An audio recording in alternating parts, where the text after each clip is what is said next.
ना माइक्रोस्पोरेंजिया जिसको अपन ने यहाँ पे लिखा ही था।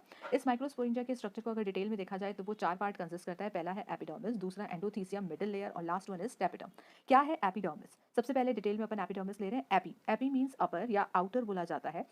एपी मीन्स आउटर यानी कि ऊपरी लेयर जो होती है उसको अपन एपी बोलते हैं। और साथ ही साथ इसके अंदर लिखा है डर्मिस। डर्मिस डर्मा डर्मा का मतलब होता है स्किन यानी लेयर। अपन बोल सकते हैं कि अंदर या अंदर वाली लेयर जो होती है उसको अपन एंडोथीसियम बोलते हैं, लेकिन यहाँ पे एपिडर्मिस लिखा है। एपी मीन्स अपर और डर्मा मीन्स स्किन या लेयर। तो ये सिंगल लेयर है और प्रोटेक्टिव नेचर की होती है। ऑब्वियसली बात है, अगर अपन किसी भी स्ट्रक्चर की बाहरी लेयर की बात करते हैं या आउटर स्ट्रक्चर की बात करें तो उसमें सबसे बाहरी वाली जो लेयर होती है कुछ इस तरीके से मैंने 4 लेयर बनानी है और 4 लेयर में सबसे बाहर वाली लेयर जो है ये वाली लेयर, ये एपिडर्मिस है। इसी के जस्ट अंदर वाली जो लेयर है वो है हमारी एंडोथीसियम। एंडोथीसियम जो है उसके अंदर कुछ फाइब्रस बेंड पाए जाते हैं और वो फाइब्रस बेंड जो है वो अल्फा सेलुलोज के डिपोजिशन के कारण होते हैं।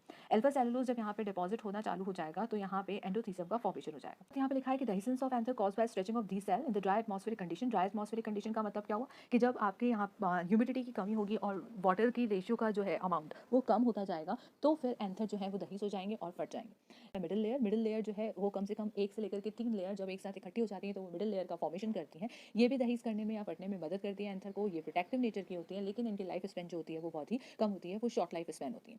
नेक्स्ट इसके अंदर लिखा है टैपिटम। टैपिटम जो है वो सबसे अंदर वाली लेयर है, सबसे इनर मोस्ट। अभी मैंने जो स्ट्रक्चर बनाया था उसके अंदर मैंने इस तरीके से स्ट्रक्चर को फॉर्म करते हुए बताया था, जिसमें मैंने सबसे पहला भारी जो था एपिडर्मिस बोला, उसके अंदर एंडोथीसियम बोला और उसके अंदर जो था वो मैं बोल रही थी मिडिल लेयर। और सबसे अंदर वाली जो है वो है टैपिटम। टैपिटम जो है वो मैक्सिमम डेवलपमेंट जो होता है पोलन का वो यहीं पर होता है, सबसे अंदर की तरफ टैपिटम, जिसके अंदर यहाँ पे आपको इस तरीके से पोलन सैक नजर आएंगे जिसके अंदर पोलन प्रेजेंट होंगे।